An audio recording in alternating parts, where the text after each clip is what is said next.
Orang yang buat khianat pada diri sendiri siapa? Dia tak boleh baca Quran. Dia tak boleh baca Quran. Siapa yang tak boleh baca Quran, pastikan umur dia panjang-panjang dan tak mati-mati. Saya ulang banyak kali di kalangan kita ni, jangan ada seorang pun di kalangan kita yang tak boleh baca Quran. Kalau tuan-tuan tak boleh baca Quran, tuan-tuan mati di saat mana tuan-tuan tak boleh baca Quran, tuan-tuan masuk dalam kubur, confirm tak lepas menghadap depan Allah. Tak lepas tuan-tuan. Tak percaya cuba try mati, tak percaya. Nak tahu lepas ke tak lepas? Tak lepas dia. Masuk dalam kubur je, malaikat tanya terus. Quran boleh baca? Quran tak boleh malaikat. Quran tak boleh baca? Tak boleh. Kamu tak boleh baca Quran? Tak boleh. WhatsApp boleh. WhatsApp boleh baca, Quran tak boleh baca. Jangan sampai tak boleh baca Quran.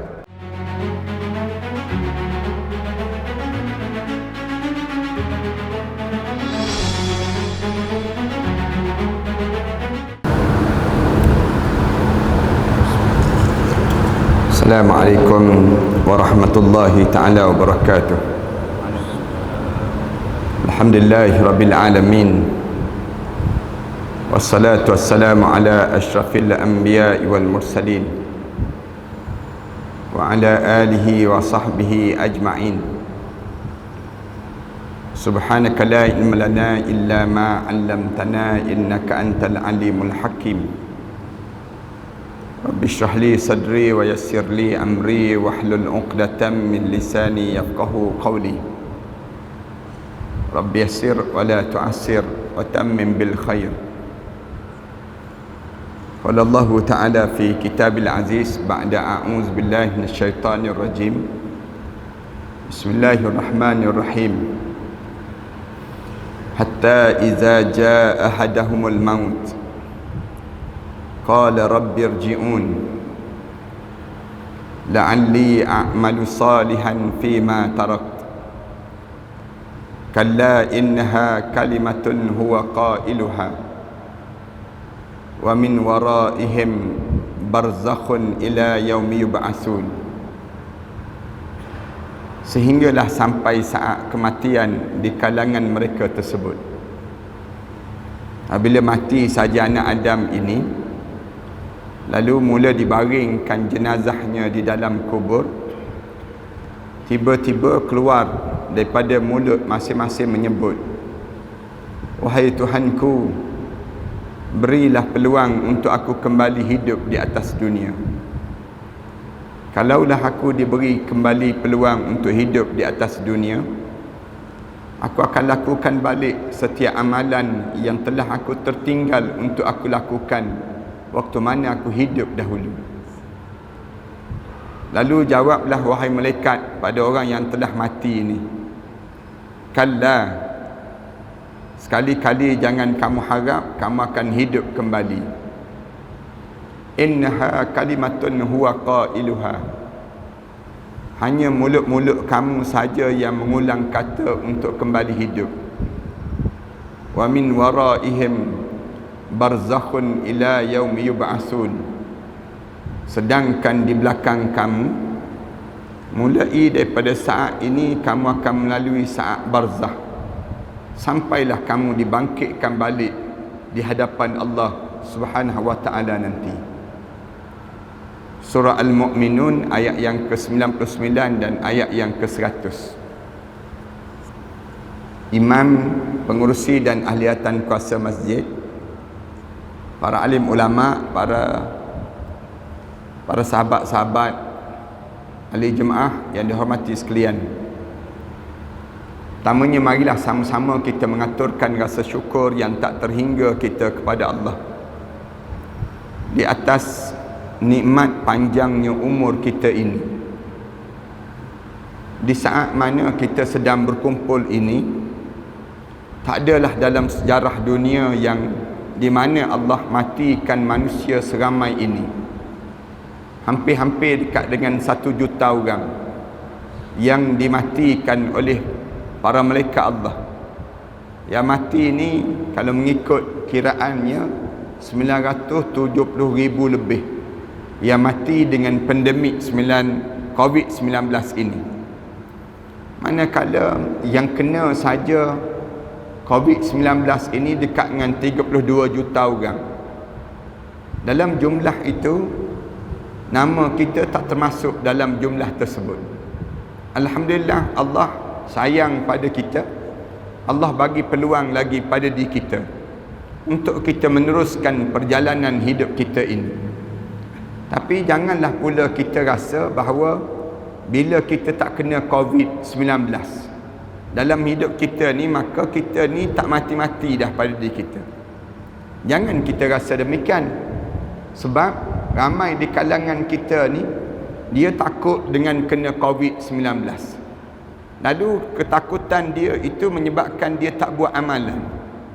Dia terus meninggalkan amalan yang patut dia buat persiapan untuk dia nak menuju kepada masa yang lebih jauh perjalanan yang akan datang nanti.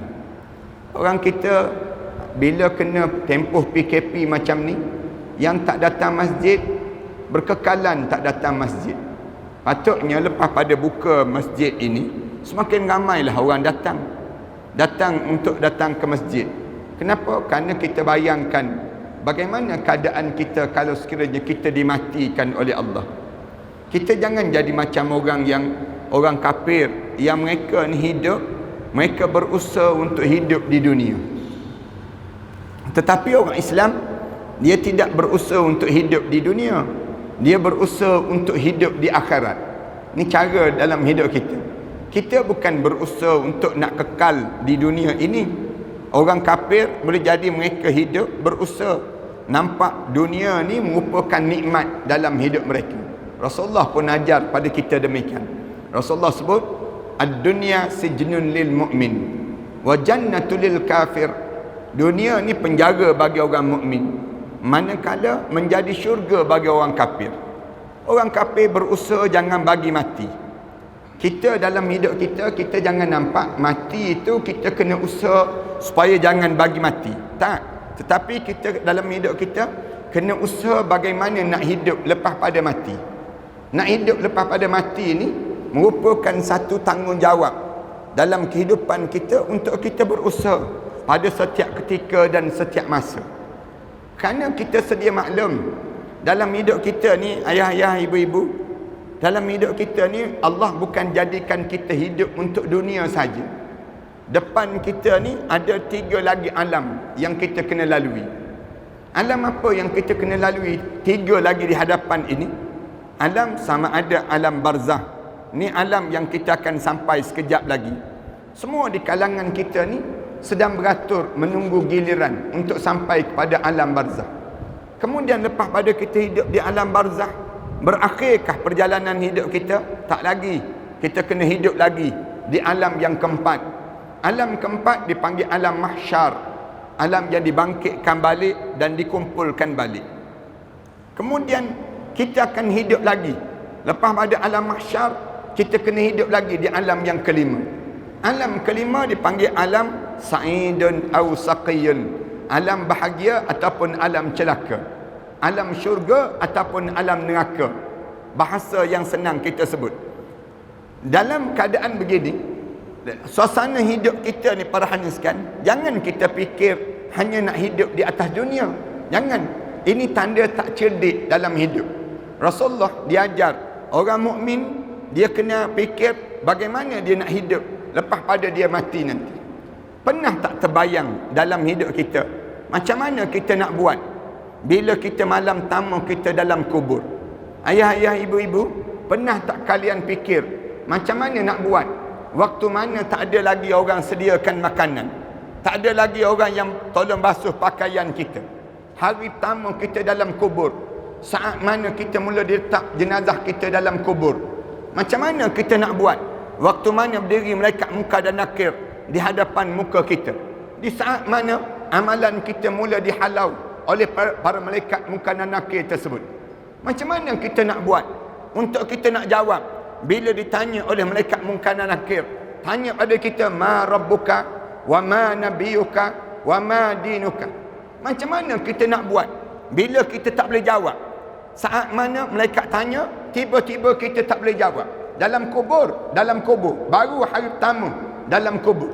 Pernah bayang tak dalam diri kita ni, bila belantan malaikat munkar dan nakir mula diangkat untuk memalu kita dalam kubur. Agak-agak macam mana kita nak lari daripada kena belantan yang mula nak dipukul pada kita bila kita tak boleh jawab. Macam mana kita nak buat saat mana tanah-tanih yang mula kita rasa air yang mula merejak turun ke bawah, meresap turun ke bawah, kemudian basah kain-kain kapan kita, air yang dijirus di atas kemudian turun ke bawah, mula membasahi badan kita dalam kubur kita tersebut. Macam mana kita nak buat saat mana tanah-tanah dah mula nak menghimpit tubuh badan kita? Pernah terbayang tak dalam hidup kita macam mana kita nak buat? Kita seorang-seorang dalam kubur, di hari yang kedua dalam kubur, tiba-tiba kita tengok ular sebesar tengkuk unta yang mula keluar daripada telapak kaki kita, kemudian datang mula membelit jasad kita. Mula datang dalam keadaan yang ular ini mula mengagah-ngagah di hadapan muka kita. Macam mana kita nak buat di saat mana kala jengking sebesar telapak tangan mula keluar daripada tanah-tanah yang berada di sekitar tubuh badan kita? Pernah bayang tak dalam hidup kita macam mana kita nak buat di saat mana keluar ulat-ulat daripada tubuh badan kita ni?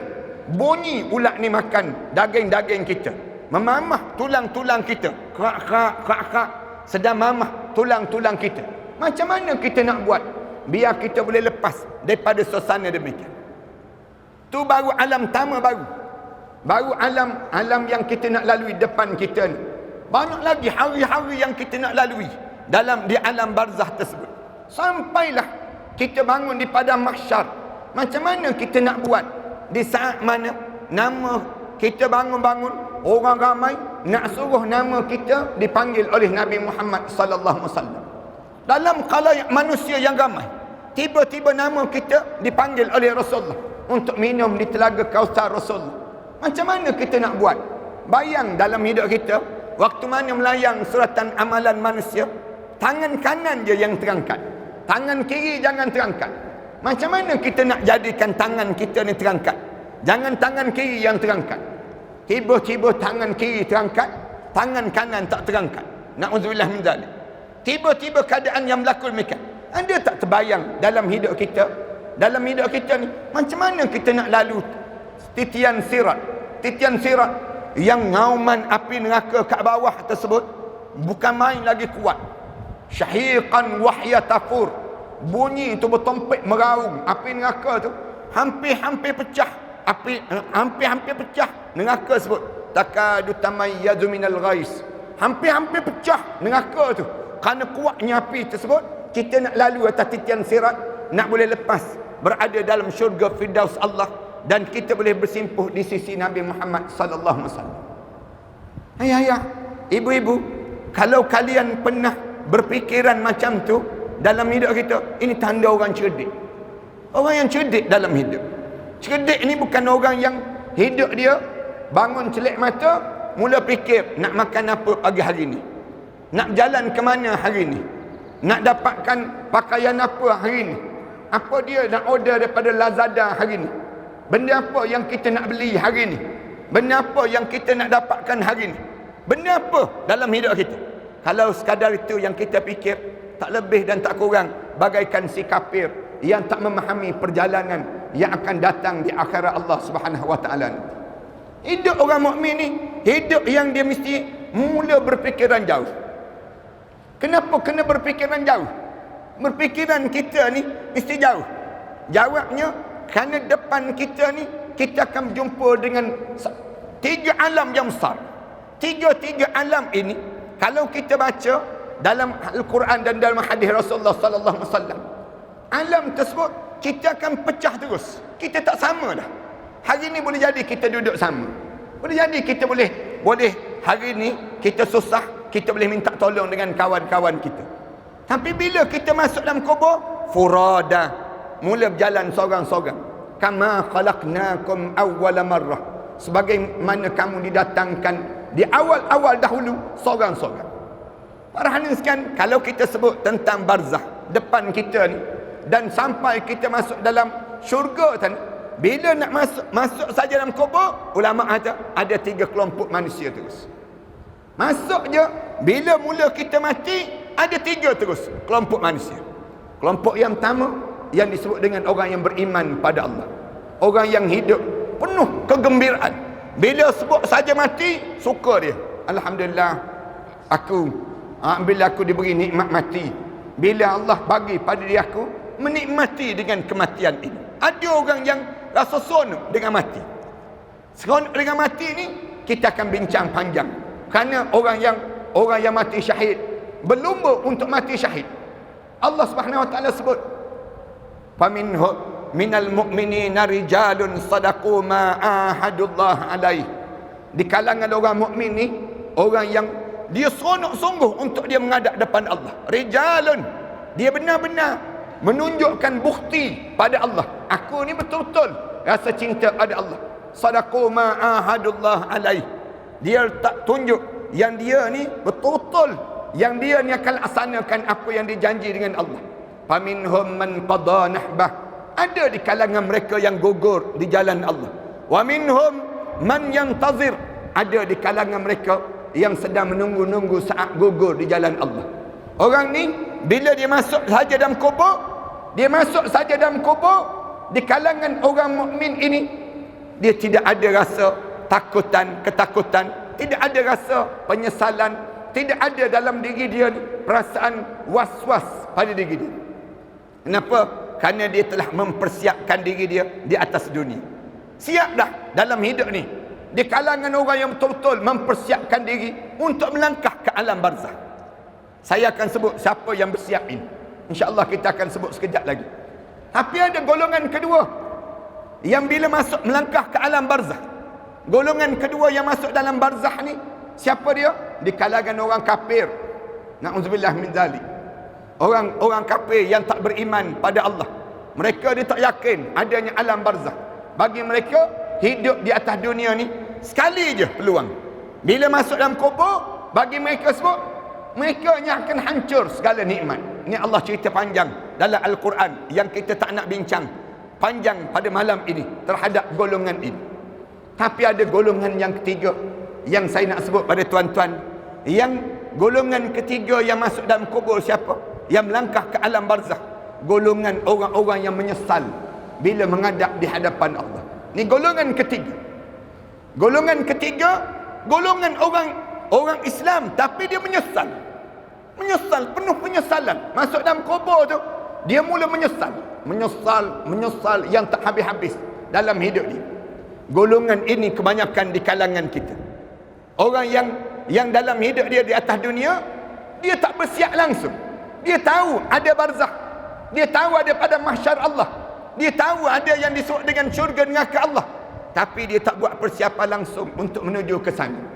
Allah cerita, dalam hidup kita ni mula menyesal bila. Saya nak gambarkan sikit golongan ketiga ni. Jangan ada seorang pun yang datang malam ni di kalangan orang yang menyesal. Saya harap supaya yang datang malam ni, yang dengar dalam kuliah online ini dan sebagainya, tak ada seorang pun yang menyesal bila dipanggil menghadap di hadapan Allah. Bahkan kita rasa gembira bila dipanggil menghadap depan Allah. Tapi golongan yang ketiga ni paling ramai di kalangan mereka yang meninggal dunia. Kenapa dia menyesal dalam hidup? Allah cerita, dalam hidup ni ada 3 golongan di kalangan mereka yang menyesal bila menghadap di hadapan Allah. Bila kita mula menyesal? Kali yang pertama penyesalan dalam hidup, bila hijab mata kita mula dibuka. Hijab mata mula dibuka. Sekarang kita tak rasa lagi menyesal, sebab kita tak mati lagi. Tapi bila kita mula nampak saat mana kita nak berjalan ke alam barzah, mula menyesal terus. Sekarang ni hijab mata kita tak nampak lagi. Allah tak buka lagi hijab mata. Tapi percaya, bila hijab mata mula dibuka, malaikat mula berduyun-duyun turun, mula datang diri di hadapan kita. Malaikat mula sebut, "Wahai anak Adam, aku cari setitik air untuk kamu telan, sudah tidak ada. Aku cari sepatah kataan yang keluar daripada mulut kamu, sudah tidak ada. Aku cari rezeki kamu, sebiji beras untuk kamu telan, sudah tidak ada. Aku cari setitik air untuk kamu telan, sudah tidak ada. Wahai roh, sila keluar daripada jasad ini." Kalau mana malaikat sebut saja begitu, Imam Qurtubi rahimahullah sebut dalam kitab dia, manusia roh ni bertempiaran lagi, tak bersedia dalam hidup dia. Tiba-tiba keluar daripada mulut masing-masing ni. Mulut ni sebut. Dia kata apa dia? Pada malaikat, laula akhartani ila ajalin qarib. Malaikat, boleh tahu tak, boleh bagi tahu tak pada Allah, jangan bagi mati lagi malaikat. Jangan lagi malaikat, tolong malaikat. Jangan bagi mati lagi. Ajalin qarib, sekejap je malaikat. Jangan bagi mati lagi. Kenapa jangan bagi mati? Fa as-saddaqah. Sekarang juga saya nak bersedekah di jalan Allah. Wa akum minas salihin. Sekarang juga saya nak menjadi hamba Allah yang saleh. Malaikat jawab terus, wala yuakhirallahu nafsan iza jaa ajaluha. Allah tak tangguh dah nyawa-nyawa bila sampai masa untuk ajalnya. Wallahu khabiran bima ta'malun. Allah tahu perangai apa yang kamu akan ulang dalam hidup kamu jika ditangguh kematian pada diri kamu. Masuk terus malaikat. Sambil malaikat masuk tu, malaikat sebut terus, wajaat sakratul maut bil haqq zalika ma kunta minhu tahid. Telah datang saat sakaratul maut yang penuh dengan kebenaran. Inilah masa yang sering kali kamu lari-larikan diri sepanjang kamu hidup di atas dunia dahulu. Hidup atas dunia ni lari daripada apa? Lari daripada malaikat, supaya malaikat tak cukup nyawa je. Hidup atas dunia ni lari daripada yang disebut dengan lari, jangan sampai peringkat malaikat cabut nyawa kita je dalam hidup kita. Cuba tanya orang yang hidup ni, kamu lari daripada siapa dalam hidup kamu? Lari daripada siapa? Ada yang jawab, kami lari daripada SPRM, Ustaz. Kita kata tak betul. Kamu lari daripada siapa dalam hidup kamu? Dia jawab, lari daripada LHDN, Ustaz. Tak betul kita sebut. Kamu lari daripada siapa? Saya lari daripada malaikat maut. Malaikat maut ya. Hidup kita ni jangan sempat malaikat cukup je nyawa. Kalau dah malaikat cukup nyawa kita tersebut, malaikat cukup je nyawa ni, nescaya di waktu tersebut habis terus segala nikmat yang kita nikmati pada hari ini. Bila begitu, dalam keadaan sedemikian rupa, malaikat sebut, aku dah mula masuk sekarang. Dah mula masuk dalam tubuh badan. Bila malaikat masuk saja, terus ke hujung kaki. Bila sampai di hujung kaki, kita ni mula ditarik roh kita. Tarik roh ni. Tarik daripada hujung kaki. Bila tarik roh kita daripada hujung kaki kita ni, tarik saja roh kita ni, tarik, Allah sajalah yang tahu. Rasulullah sallallahu alaihi wasallam sebut, siapa-siapa yang kena sakaratul maut, siapa yang kena sakaratul maut, dia jadi terkejut dan tergempar dalam hidupnya. Dia tak jangka sebegini rupa keadaan yang berlaku dalam hidupnya. Dalam hadis Rasulullah sallallahu alaihi wasallam sebut, inna sakaratun azim. Sakarat ni satu benda yang menggemparkan dalam hidup. Siapa-siapa yang kena sakarat, kena je sakarat, dia tak boleh bayang lagi. Tak ada lagi nikmat yang dia pernah rasa, nikmat-nikmat yang dia rasa atas dunia, hilang terus di saat demikian. Kerana saat itu saat yang menyakitkan dalam hidup. Tak pernah sesakit ini dalam hidup. Bila kena sakarat saja, siapa yang kena sakarat, dia akan rasa dalam hidup dia ni tak ada lagi nikmat-nikmat yang pernah dirasakan dalam hidup. Allahu Akbar. Kena sikit. Dia tanya Rasulullah, ya Rasulullah, sakit bagaimana kena sakarat ini Rasulullah? Rasulullah kata, bagaikan badan kamu dicampak ke pohon yang berduri, melekat di pohon yang berduri, kemudian direntak turun ke bawah. Tanya Rasulullah, ya Rasulullah, sakit bagaimana saat kena sakarat ya Rasulullah? Rasulullah kata, bagaikan badan kamu, tengkuk kamu dicincang dengan 300 libasan mata pedang. Rasulullah kata tu yang paling ringan tu, yang paling ringan. Tanya lagi Rasulullah, ya Rasulullah, bagaimana bila kena sakarat ya Rasulullah? Rasulullah kata, tanya ibu-ibu yang melahirkan zuriat. Ibu-ibu yang melahirkan zuriat, saat mana dia menegan nak keluar zuriat tersebut, sakit dia, tergoncang tu badan, berpeluh hantar dahi, putih wajah dia, pucat lesi tu badan dia, sakit nak menegan keluarkan zuriat ini. Itu baru satu juzuk daripada 99 juzuk kesakitan kematian. Rasulullah sebut ada 98 lagi kesakitan kematian saat mana siapa yang kena sakarat. Rasulullah sendiri Aisyah radhiyallahu anha, ummahatul mukminin, ibu kita ni disebut apa dia? Dia kata, bila aku tengok Rasulullah kena sakarat, aku tak boleh bayang, aku jauh lebih ringan daripada Rasulullah. Tentu Rasulullah sendiri bila kena sakarat, tangan Rasulullah bergerak. Tergerak tangan Rasulullah, macam cari sesuatu. Sayyidatina Aisyah radhiyallahu anha, bila tengok tangan Rasulullah bergerak tu, dia ambil terus. Dia ambil yang disebut dengan bekas air, dia pergi letak dekat dengan tangan Rasulullah. Rasulullah celup tangan Rasulullah dalam bekas air. Rasulullah tarik tangan Rasulullah. Rasulullah mula sapu di atas dahi Rasulullah. Rasulullah sebut, la ilaha illa anta, Allahumma a'inni ala sakaratil maut. Tidak ada Tuhan melainkan kamu, ya Allah. Ya Allah, tolong bantu aku, ya Allah, saat mana aku melalui sakaratul maut ini, ya Allah. Sakit tuan-tuan, tak boleh nak dibayang, sakit. Dalam hidup kita ni, tuan-tuan baca je hadis-hadis Rasulullah tu, tuan-tuan makan menangis seorang-seorang. Nangis seorang-seorang. Kerana sakit sakarat. Kena dalam keadaan sakit tu, sedang tarik tu, yang jahatnya syaitan yang datang ganggu. Syaitan ganggu. Syaitan sebut, kamu jangan taubat lagi ya. Kamu jangan taubat lagi. Relax bro, relax, katanya syaitan. Tak mati lagi ni. Kamu ni tak mati lagi ni. Kamu baru kena tarik ke bawah baru. Kamu bertenang-bertenang, katanya syaitan. Pojok ni, jangan taubat lagi. Dalam pojok-pojok tersebut, roh kita mula direntak naik sampai ke lutut. Kemudian naik, masuk kumpulan yang kedua, tarik daripada lutut, naik sampai ke pinggang. Masuk kumpulan yang tiga, bila sampai di pinggang, masuk kumpulan yang tiga tu, ditarik rentak, zup, naik sampai ke halkum terus. Bila sampai ke halkum, di tengah sampai di halkum, baru tergamam, baru terasa penyesalan dalam hidup kali yang kedua. Kali yang kedua menyesal. Bila zup sampai di halkum, mulut masing-masing sebut terus, qala inni tubtul an, ya Allah, aku taubat sekarang, ya Allah. Mulut dia sebut, inni tubtul an, sekarang juga aku taubat, ya Allah. Malaikat jawab, walaisatit taubatu lilladzina ya'maluna as-sayyi'at. Tidak dianggap taubat orang yang hidup dia membiarkan perjalanan hidup dia membuat benda-benda yang buruk dalam hidupnya tersebut. Hatta iza hadar ahadahumul maut, sehinggalah ditarik sampai halqum dia, dekat dengan halqum ni, tiba-tiba mulut dia baru sebut, qala inni tubtul an, sekarang juga aku taubat, ya Allah. Dia sebut demikian. Malaikat turun terus, malaikat sebut pada setiap roh kumpulan yang ketiga ni, malaikat sebut terus, kalla, hidup ni jangan begitu. Iza balagatit taraqi, ketika mana roh kamu ditarik sampai di halqum, wa qila man raq, siapa yang boleh turunkan balik roh kamu sekarang? Roh kamu sekarang, kamu doktor kan, kamu turun sekarang roh kamu.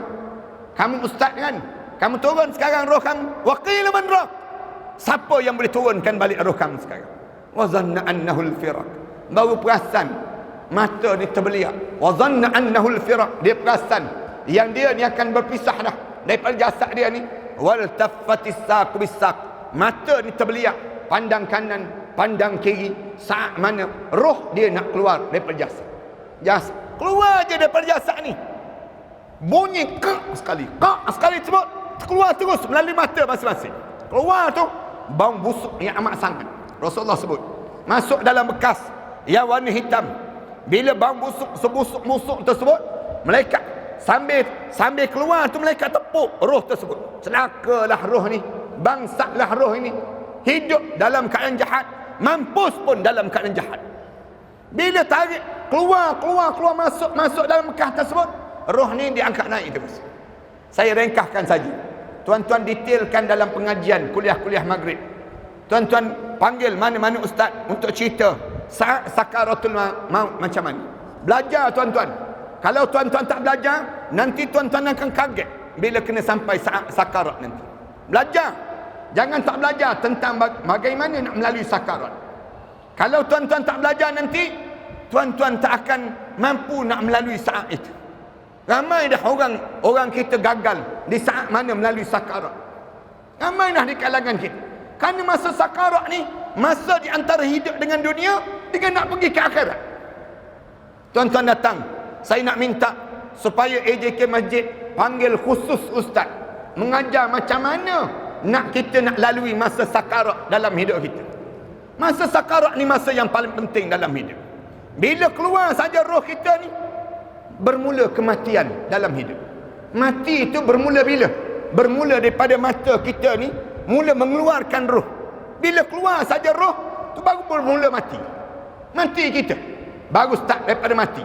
Masuk saja roh dalam bekas yang warna hitam, bau busuk. Rasulullah kata ada dua makhluk je yang tak bang, jin dan juga manusia. Makhluk yang lain semua bang, busuknya katanya malaikat. Katanya ikan puyuh dalam rumah ni. Cicak-cicak sebut busuknya. Orang ni dia mampus lebih pada bangkai. Saat mana dia menghadap depan Allah, naik roh ni. Bila roh ni naik saja, penjaga langit yang pertama tanya terus, roh siapakah ini? Roh siapakah ini? Lalu dia jawab, roh fulan bin fulan, fulan binti fulan. Bila sebut saja begitu, penjaga langit yang pertama sebut terus, celaka dan bangsalah roh ini. Hidup dalam keadaan jahat, mampus pun dalam keadaan jahat. Na'udzubillah min dzalik. Saya sebut ni kumpulan yang ketiga, yang dia masuk dalam keadaan yang penuh penyesalan. Waktu mana dia nak melangkah ke barzah, nak melangkah ke barzah, dia menyesal yang tak sudah dalam hidup. Siapa orang ni? Saya sebut sikit lagi. Saya nak sebut tentang kumpulan yang ketiga ni. Golongan yang bagaimana? Bila demikian, bila dah naik kedengaran di arasy Allah, nak lepas langit yang kedua, langit yang ketiga tu berbeza-beza pada seorang, bergantung pada amalan. Ada yang lepas, ada yang tak lepas. Kedengaran di arasy Allah sebut, tentukan dia dalam neraka sijin. Na'udzubillah min dzalik. Bila sebut neraka sijin, turun terus roh. Turun terus roh, berdiri di hujung kepala masing-masing. Mula kita nampak siapa yang datang nak mandikan jenazah kita. Mula kita hidup di alam yang ketiga. Sekejap je mati ni. Mati ni saat mana roh kita keluar daripada mata, menghadap depan Allah. Kemudian Allah sebut, tentukan dia dalam syurga Illiyin, ataupun tentukan dia dalam neraka sijin. Na'udzubillah min dzalik. Bila turun saja roh kita, berdiri terus di hujung kepala masing-masing. Mula kita nampak terus siapa yang datang nak buka butang baju kita. Orang dah mula gunting pakaian kita. Orang dah mula ambil jam tangan kita. Orang dah mula keluarkan yang disebut dengan tubadan kita. Kita nampak saat mana orang cium dahi kita. Kita nampak anak-anak kita buat apa dia. Kita nampak isteri kita buat apa dia. Semuanya kita nampak. Kita rasa saat mana orang buka butang baju kita.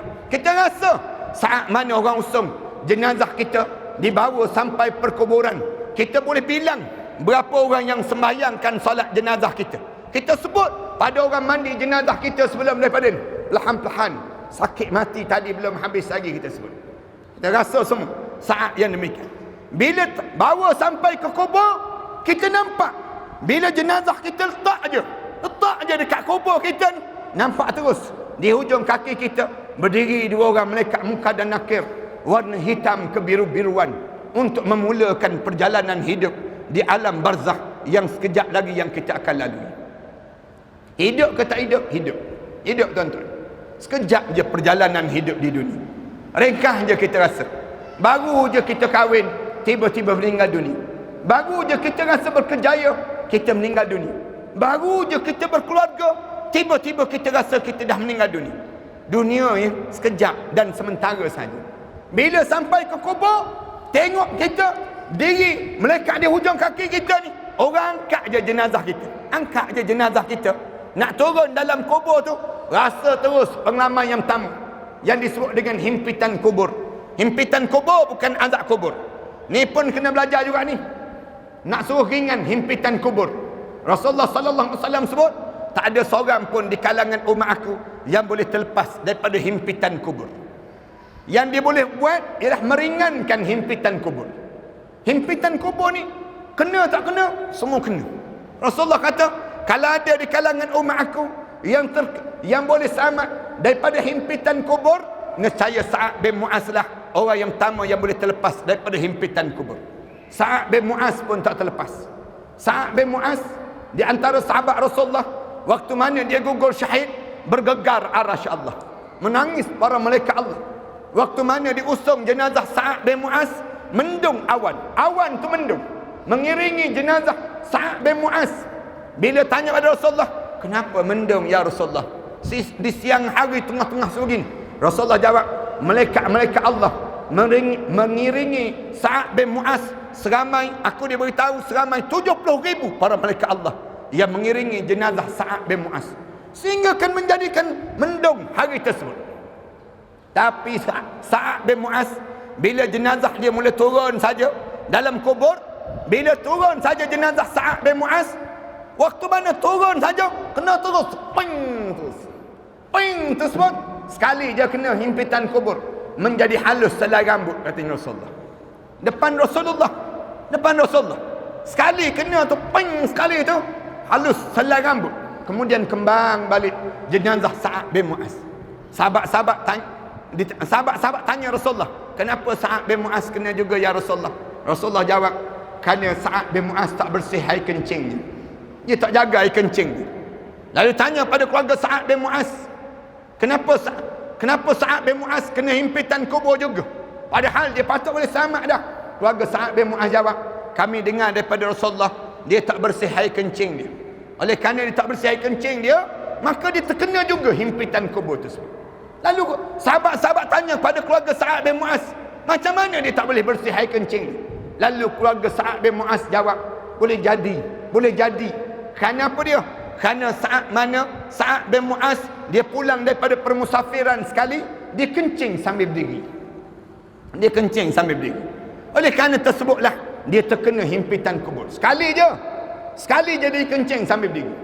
Kita ni kencing sambil berdiri berapa kali dah dalam hidup kita? Yang kencing sambil berdiri lah. Yang kena kencing bau hancing tak habis-habis. Nak sebutnya gambaran bagaimana himpitan kubur. Letak aja jenazah sampai ke bawah tu, hadap muka ke kiblat tu, bau terus tanah ni depan muka ni. Orang buka muka kita ni, bau tanah depan muka kita. Bunyi suara bawah telinga ni, kedengaran suara bawah telinga. Selamat datang wahai hamba Allah, sekejap lagi kamu akan lihat bagaimana aku akan lakukan pada kalian sebentar lagi. Bila sebut saja begitu, tiba-tiba orang dah mula tutup liang lahat kita, tanah mula ditutup, bunyi tanah yang turun tu sampai pagar lutut je, berdiri malaikat muka dan nakir depan muka kita. Malaikat mula halau amalan kita yang ada ni. Malaikat mula halau tersebut. Tiba-tiba mulut kali yang ketiga sebut, qala rabbirji'un, Tuhanku, bagilah peluang untuk aku kembali hidup di atas dunia ya Allah. Orang dalam kubur ni mula sebut, ya Allah, bagilah peluang nak hidup balik ya Allah. Qala rabbirji'un, Tuhanku, aku nak hidup balik. Bagi tahu malaikat, aku nak hidup balik. Kenapa nak hidup balik? La'alli a'malu salihan fi ma tarakt. Kalau aku boleh hidup balik, aku nak buat balik amalan salih yang aku tertinggal waktu mana aku hidup dahulu, wahai malaikat. Maknanya apa dia? Ni mesti orang Islam. Kalau dia tidak orang Islam, mana dia tahu amalan salih? Kat mana dia tahu amalan salih yang dia tertinggal? Ni orang Islam lah ni. Orang Islam dia tahu ni amalan salih, tapi dia tak buat sepanjang dia hidup di atas dunia. Bila dia tak buat, dia masuk dalam kubur, tiba-tiba dia sebut, malaikat, aku nak hidup balik malaikat, nak buat balik amalan salih yang aku tertinggal. La'alli, kalaulah aku diberi peluang, a'malu salihan fi ma tarak, aku akan buat balik amalan salih yang aku tertinggal sebelum daripada ni. Malaikat jawab terus, kalla, jangan harap kamu akan hidup balik. Innaha kalimatun huwa qailuha, mulut je sebut yang kamu kata nak hidup. Wa min waraihim barzakhun ila yaumi yub'asun, sedangkan di belakang kamu akan mula melalui saat barzakh sampai kamu dibangkitkan balik di hadapan Allah nanti.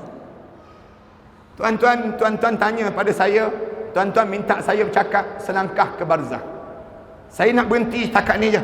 Saya nak sebut tentang bagaimana orang yang pergi selangkah ke barzakh ini, tiba-tiba dia menyesal. Jangan ada seorang pun yang datang malam ni di kalangan orang yang menyesal. Jangan masuk dalam kubur nanti tiba-tiba ada di kalangan kita sebut ada malaikat, saya nak hidup balik. Saya nak hidup balik. Jangan ada seorang pun. Kenapa nak hidup balik? Dia rupa-rupanya dia orang Islam, tapi dia buat 3 benda. 3 perkara yang disebut dalam Al-Quran Karim. Cerita tentang bagaimana orang yang masuk dalam kubur tiba-tiba dia tak bersiap. Kumpulan yang pertama siapa?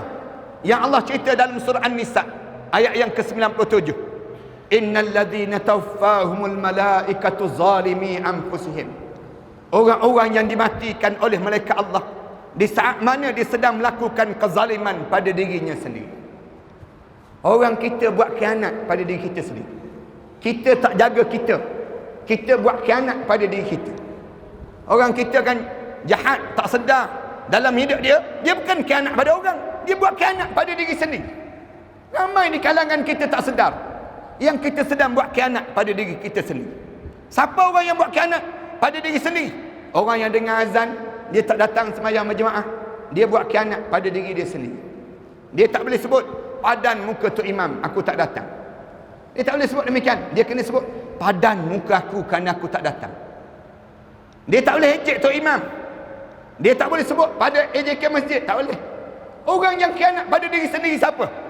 Orang yang dia hidup dengan alim ulama, tiba-tiba dia caci para alim ulama tersebut. Dia mati nanti nahas dia dalam kubur. Nahas. Masuk dalam kubur tu, mereka tanya terus, qalu fima kuntum? Kenapa kamu mati macam ni? Kenapa kamu mati macam ni? Masuk kubur, mereka tanya terus, kamu belajar tafsir dengan siapa? Kamu belajar hadis dengan siapa? Kamu belajar sejarah Islam dengan siapa? Dia jawab, belajar dengan Google je ya Allah. Dia jawab demikian. Tunggu. Jangan hina alim ulama tuan-tuan, jangan hina alim ulama.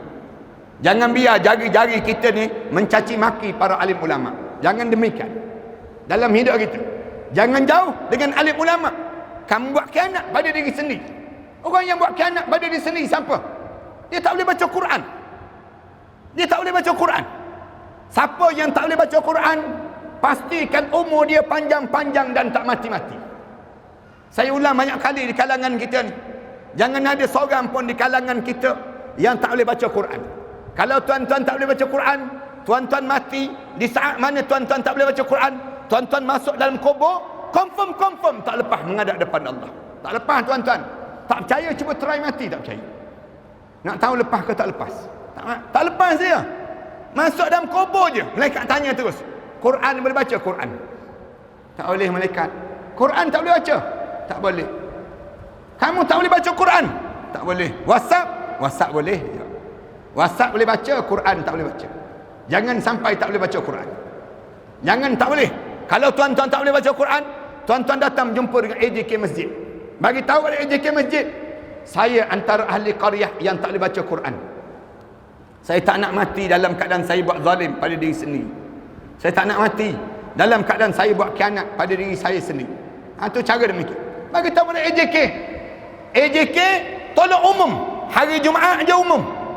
Siapa ahli qaryah yang dah boleh baca Quran, tolong daftar dengan masjid.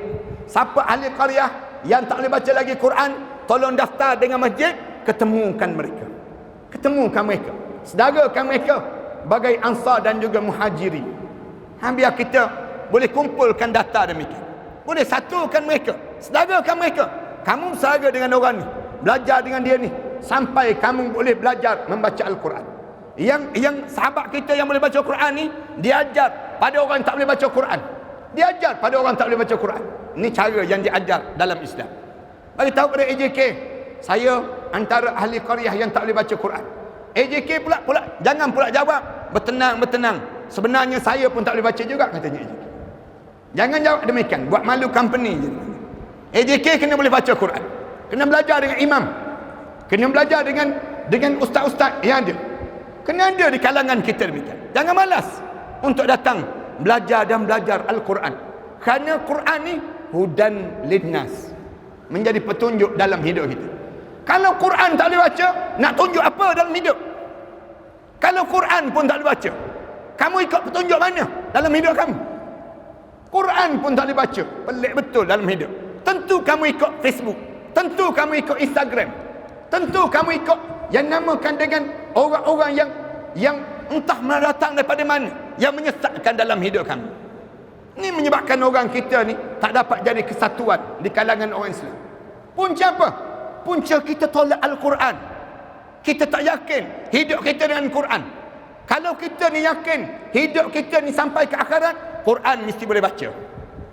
Jangan tak boleh baca Quran. Kemudian siapa? Orang yang zalim pada diri sendiri. Ramai kan orang kita sebut, ibu-ibu, ada setengah ibu-ibu dia datang jumpa dengan saya, sebut, "Ustaz, anak saya bagus Ustaz. Dia pencuri tak, menipu tak, kemudian dia zina tak, minum arak tak, sembahyang pun tak, puasa pun tak," dia panggil. Hidup sebetak dia panggil. Ada orang demikian. Memang dia tak mencuri, memang dia tak berzina, memang dia tak minum arak, tapi dia tak buat benda yang disuruh oleh Allah, dan dia tak tinggal benda yang dilarang oleh Allah Subhanahu Wa Taala. Dia buat zalim pada dirinya sendiri. Ini kumpulan yang pertama. Bila masuk dalam kubur, mereka tanya terus, qalu fima kuntum, kenapa kamu mati macam ni? Dia jawab, qalu kunna mustad'afina fil ard. Malaikat, kami orang yang lemah di atas dunia dahulu. Mereka jawab, malaikat tanya balik, qalu alam takun ardullahi wasi'ah, tidakkah Allah telah jadikan pada kami bumi ini luas, fatuhajiru fiha, mengapa kamu tak berhijrah waktu mana kamu hidup dahulu? Terdiam dia, tak boleh jawab. Faulaika ma'wahum jahannam, bagi mereka itu Allah telah sediakan tempat dalam neraka jahannam. Wasa'at masira, dan neraka jahannam ini seburuk-buruk tempat yang Allah sediakan pada mereka. Ini kumpulan yang pertama. Kumpulan yang kedua, orang Islam juga ni. Kumpulan yang kedua, yang masuk dalam kubur nak hidup balik. Siapa dia? Yang hidup atas dunia ni lawan syariat Allah. Lawan. Tak semayang, tak puasa, tak tutup aurat. Dalam hidup dia lawan perintah Allah tu, tak peduli langsung dengan nasihat-nasihat. Alim ulama nasihat, teguran demi teguran pada dia, tak pernah diendah dalam hidup dia. Ini ada orang kita demikian kan. Kadang-kadang kita tak tegur dia. Tak semayang ke? Tak. Kenapa kamu tak semayang? Kamu orang Islam ke kafir? Islam. Bukannya kafir pun dia sebut. Habis yang kamu tak semayang? Aku penat, dia jawab. Aku penat. Senang dia jawab demikian. Habis tu kamu tak takut neraka ke? Dia jawab takut. Siapa kata tak takut? Habis tu macam mana kamu nak jawab depan Allah nanti? Aku harap Allah fahamlah aku ni jenis penat, dia jawab demikian. Senang je dia jawab. Ada orang macam ni. Kita kata mana boleh buat jawapan demikian. Kita sebut tak boleh jawab macam tu. Nanti bila sampai di akhirat nanti tak terjawab kamu. Dia pun jawab balik pada kita, peduli apa engkau dengan aku? Peduli apa engkau dengan aku? Kubur masing-masing kan? Kubur masing-masing. Kubur engkau, kubur aku, kubur aku. Kita pun geram dengan orang macam ni. Terjawab betul lah, kubur masing-masing. Yang jadi masalahnya, bila aku mati, kau mati, kubur engkau sebelah kubur aku. Bila kubur engkau sebelah kubur aku, tak keberdengung aku dalam kubur nanti. Bila engkau dipalu dalam kubur nanti, geram dengan orang macam ni. Pelik kan? Yang peliknya, orang macam ni semayang tak, puasa tak, tapi rezeki dia banyak. Rezeki dia banyak dalam hidup dia. Dia ni zakat tak keluar, tapi badan sihat, tak ada penyakit. Dia ni dalam hidup dia semayang pun tidak. Patutnya bila dia tinggal solat, layaklah dia kena Covid, senang ceritanya. Patutnya demikian. Tak kena. Covid tak kena. Sesama pun tidak dalam hidup dia. Allah kata, fatahna alaihim abwaba kulli syai. Kami buka ke atas mereka segala pintu maksiat yang mereka nak buat. Allah cerita dalam surah Al-An'am ayat yang ke-44. Falamma nasu ma dzukiru bih. Ketika mana mereka mula melupakan segala perintah Allah. Orang Islam ni yang dia buat tak reti perintah Allah. Fatahna alaihim abwaba kulli syai. Kami buka ke atas mereka segala pintu maksiat yang mereka nak buat. Allah sengaja buka. Pelik kita suruh dia baca Quran, tak ada lagu langsung. Tergagak-gagak. Kalau kita suruh dia baca Quran, tak boleh. Tapi kalau suruh karaoke, ada lagu terus. Ada suara terus. Suruh azan tak reti. Anak suruhnya demikian. Kadang-kadang ada orang yang jenis demikian. Dia minum arak, dia tak mabuk. Tak mabuk. Pelik kita. Dia ni hidup dia tak tutup aurat. Kemudian kahwin cerai dalam hidup. Ada je jodoh dia. Kita ni puas mandi bunga, tak berjumpa-jumpa bunga. Dalam hidup kita, kita pun jadi heran. Kenapa dah dia ni dapat nikmat demikian? Jangan heran. Allah sebut jangan heran dengan kumpulan yang demikian. Fatahna alaihim abwaaba kulli syai. Kami buka segala pintu maksiat yang dia ingin lakukan dalam hidup ini. Sampai bila? Hatta iza farihu bima utu, sehinggalah dia rasa gembira sungguh dengan maksiat yang dilakukan dalam hidup dia. Tengah-tengah dia rasa gembira tersebut, akhaznahum baghtatan, kami rentak nyawa dia dalam keadaan mengejut. Fa izahum mublisun, di waktu itu tercengang-cengang dia menghadap di hadapan Allah Subhanahu wa taala. Ini kumpulan yang kedua tuan-tuan, yang akan menyesal bila masuk dalam kubur. Bila masuk dalam kubur dia menyesal, dia panggil. Kumpulan yang kedua. Yang ketiga, Allah cerita dalam surah Al-Kahfi ayat 103, di mana Allah Subhanahu wa taala sebut bila kumpulan yang tiga ni masuk saja dalam kubur, start daripada dia masuk dalam kubur, orang letak jenazah dia, dia pandang kanan, pandang kiri, belakang, depan, tengok-tengok, kosong amalan dia menghadap depan Allah. Dia tak semayang ke? Semayang, tapi semayang tidak diterima di sisi Allah. Dia tak puasa ke? Dia puasa, tapi puasa dia Allah tak bagi langsung pahala untuk diri dia. Yang disebut dalam hadis Rasulullah, kam min saim laisa lahu illa al-ju' wal 'atash. Berapa ramai orang yang puasa dia tak dapat apa-apa daripada puasa dia kecuali lapar dan dahaga semata-mata. Dia tak semayang ke? Semayang, tapi masuk neraka win. Fawailul lil musallin alladzina hum an salatihim sahun alladzina hum yura'un wa yamna'unal ma'un. Allah cerita perkara demikian. Dia semayang tapi kosong amalan menghadap depan Allah. Tuan-tuan nak buat macam mana di saat itu kalau kena demikian? Kenapa demikian? Allah Subhanahu wa taala sebut dalam surah Al-Kahfi, "Qul hal nunabbi'ukum bil akhsarina a'mala." Sebut wahai Muhammad, ada di kalangan umat kami yang akhsarina a'mala, kosong amalan bila dia menghadap depan Allah. Waktu mana dia menghadap depan Allah? Kenapa dia kosong amalan? Alladzina dhalla sa'yuhum fil hayatid dunya wa hum yahsabuna annahum yuhsinuna sun'a. Orang ni dia membiarkan dalam hidup dia ni, perjalanan hidup dia ni sesat sepanjang dia hidup di atas dunia. Sesat. Kita kata sesat macam mana? Datang masjid ustaz. Sesat macam mana? Boleh baca Quran. Macam mana boleh sesat? Yang ni ramai orang kita sibuk tanya, macam mana boleh jadi sesat? Sebab itulah Allah suruh kita tiap kali mana solat kena sebut ihdinas siratal mustaqim. Kena sebut, ya Allah, bimbingkanlah kami ke jalan yang lurus. Kat mana kita sesat? Pada tiga tempat. Tiga tempat yang lain pula.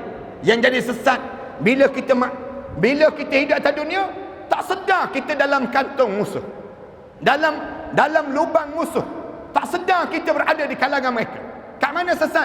Yang pertama, kita tak percaya terhadap Islam, tak yakin dengan Islam. Jangan tak yakin tuan-tuan dengan Islam. Bila tuan-tuan Islam, tuan-tuan jangan cari selain daripada Islam. Wa man yabtaghirul islami dinan falan yuqbala min. Siapa yang cari selain daripada Islam sebagai satu cara hidup dia, Allah tak terima. Tak terima.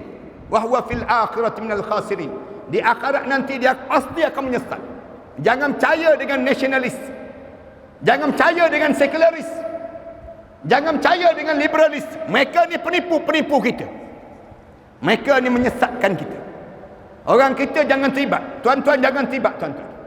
Kalau tuan-tuan terlibat dengan selain daripada Islam dalam hidup kita, kita akan menyesal.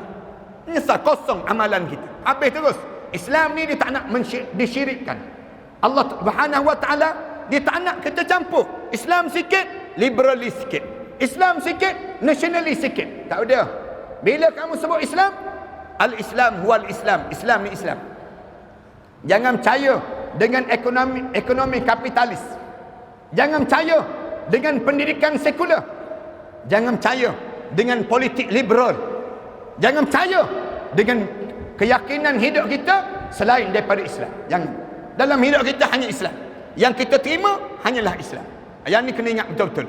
Sehingga kan mulut kita ni, bila kita datang ragu-ragu dalam hidup kita, kita sebut terus, raditu billahi rabba, wa bil islami dina, wa bi Muhammadin nabiyyan wa rasulah. Ni yang pertama. Ni yang menyebabkan jadi kosong amalan. Saya nak sebut, ramai orang kita tak boleh mengucap. Tak boleh mengucap. Punca apa? Punca dia tak yakin dengan Islam. Bila tak yakin dengan Islam, dalam politik, dalam sosial, dalam ekonomi, dia tolak Islam. Habis dia. Kosong amalan dia. Kosong amalan. Bila menghadap depan Allah. Jangan rasa main-main cara demikian. Sebab ramai di kalangan kita ni, dia tak perasan. Dia dalam kantung musuh. Dia dalam bekas musuh. Musuh dah cantum dah. Yang lain kamu nak buat, buatlah. Tapi yang penting, aku dah hilangkan keyakinan kamu terhadap Islam. Yang ni bahaya. Yang pertama. Yang kedua, orang kita jadi kosong amalan, tak jaga ibadah pada Allah. Tak jaga ibadah. Kat mana ibadah yang tak jaga? Semayang. Semayang. Orang kita tak jaga semayang. Jaga ayah-ayah, ibu-ibu. Kalian mesti semakin berusia hidup kita, semakin nampak tanda-tanda ahli syurga pada diri kita.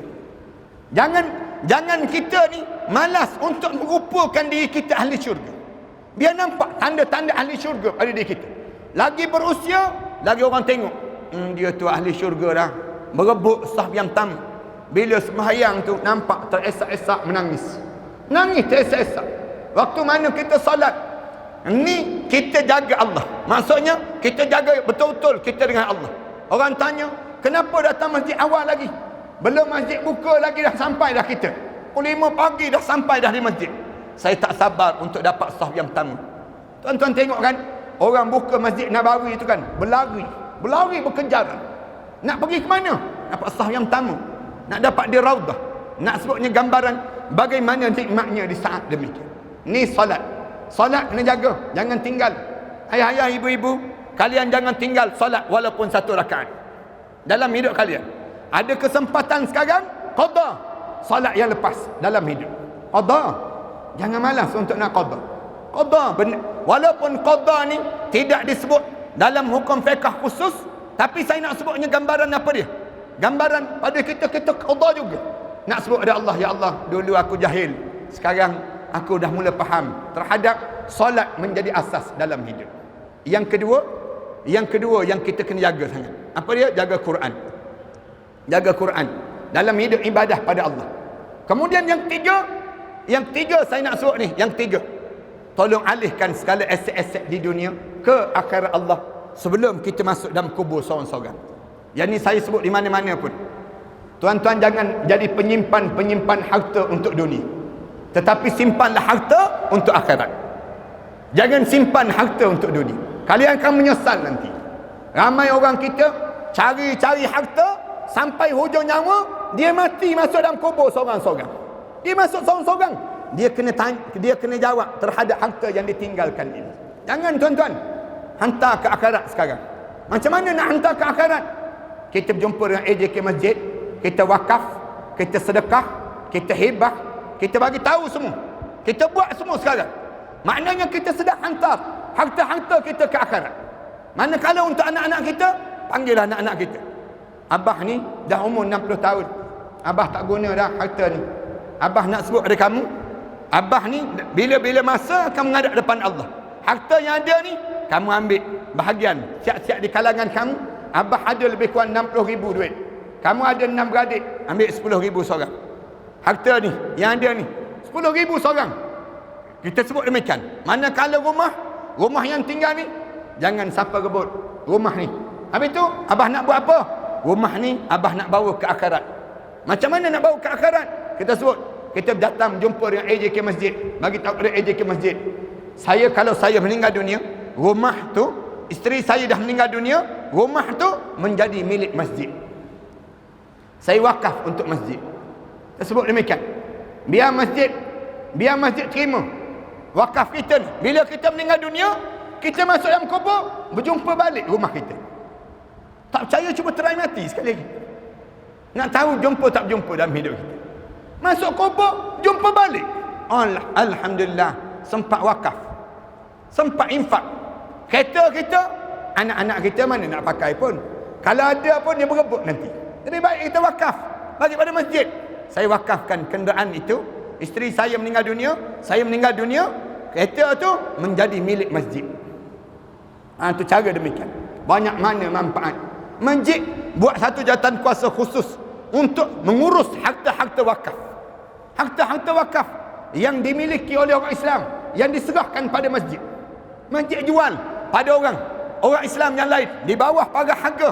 Katakanlah rumah kita ni harga 400,000, 500,000. Rumah tersebut kita jual pada orang ramai, pada orang Islam jual. Rumah ni harga 500,000, tapi kami jual 400,000. 100,000 lagi harga yang perlu kamu datang ke masjid.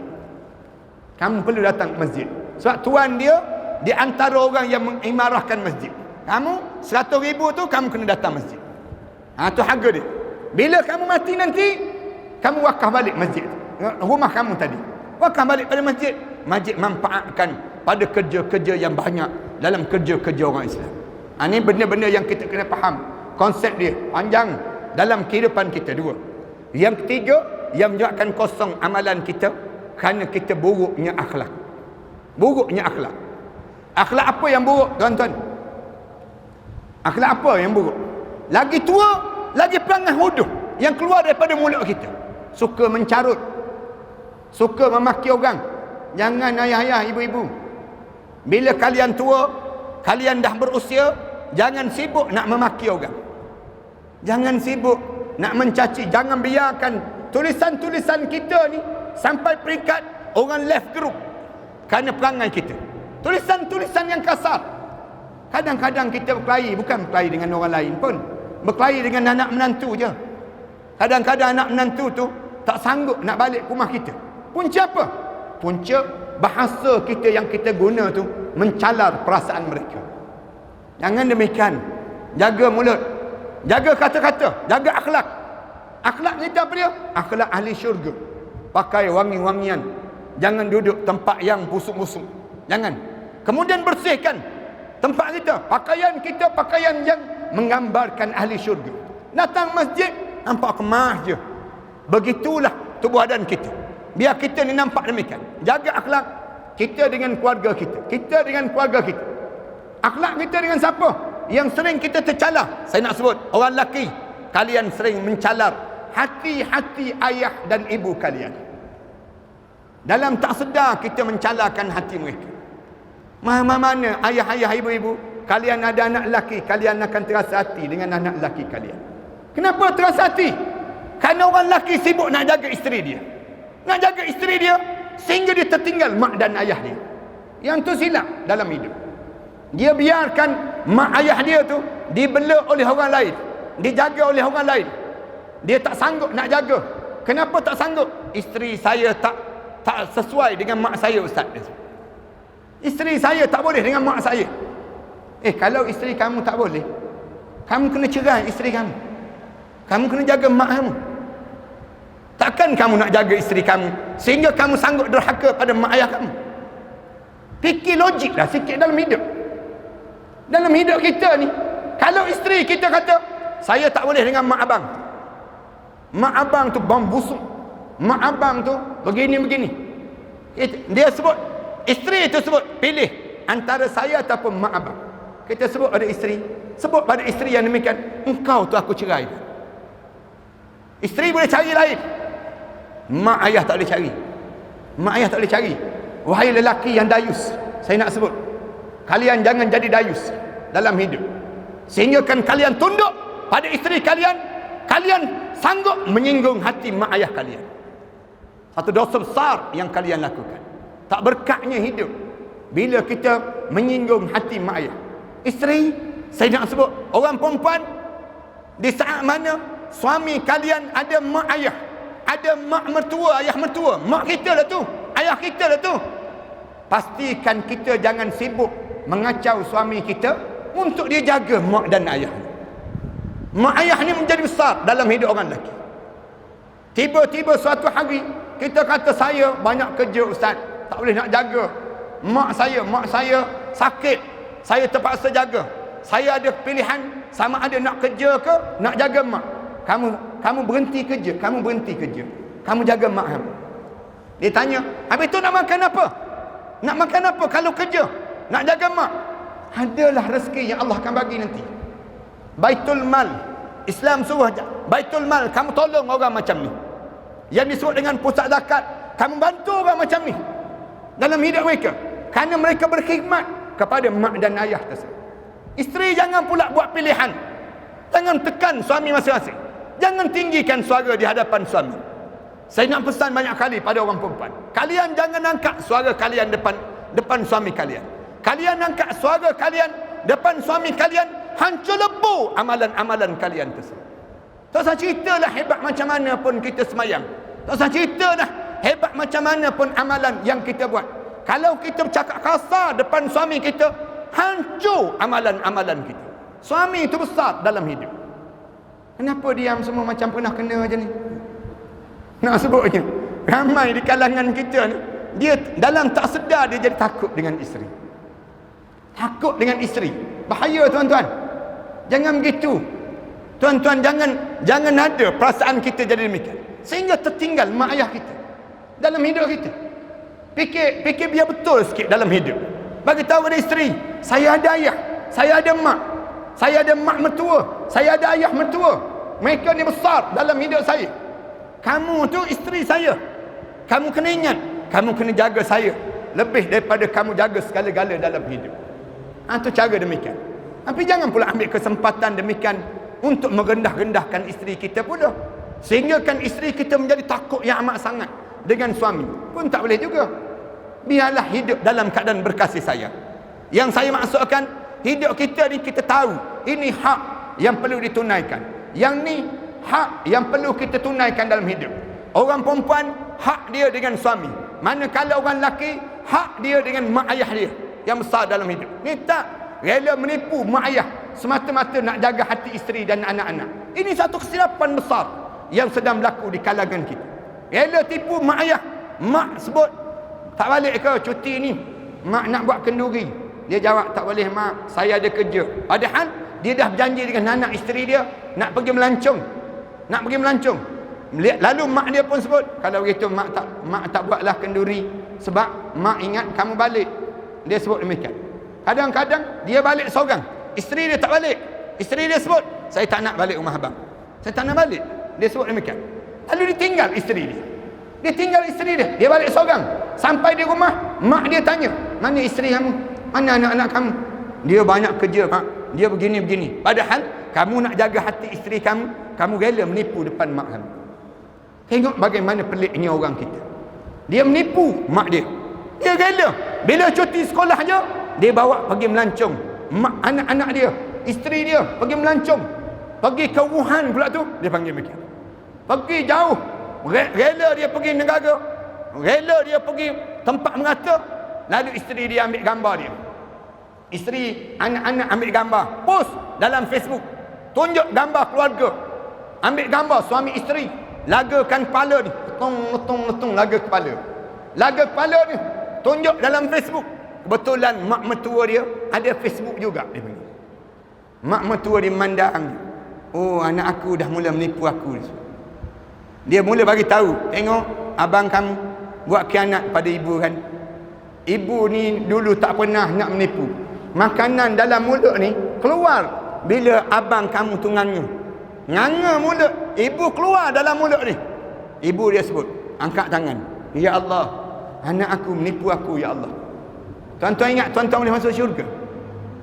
Tuan-tuan ingat tuan-tuan boleh bawa amalan tuan-tuan, semayang mengkak dahi-dahi, puasa kuruh kering jasad, masuk kubur kosong amalan menghadap depan Allah. Jaga betul-betul amalan ini. Jaga hubungan kita dengan jiran tetangga kita. Jaga hubungan kita dengan anak yatim, tuan-tuan. Dengan anak yatim.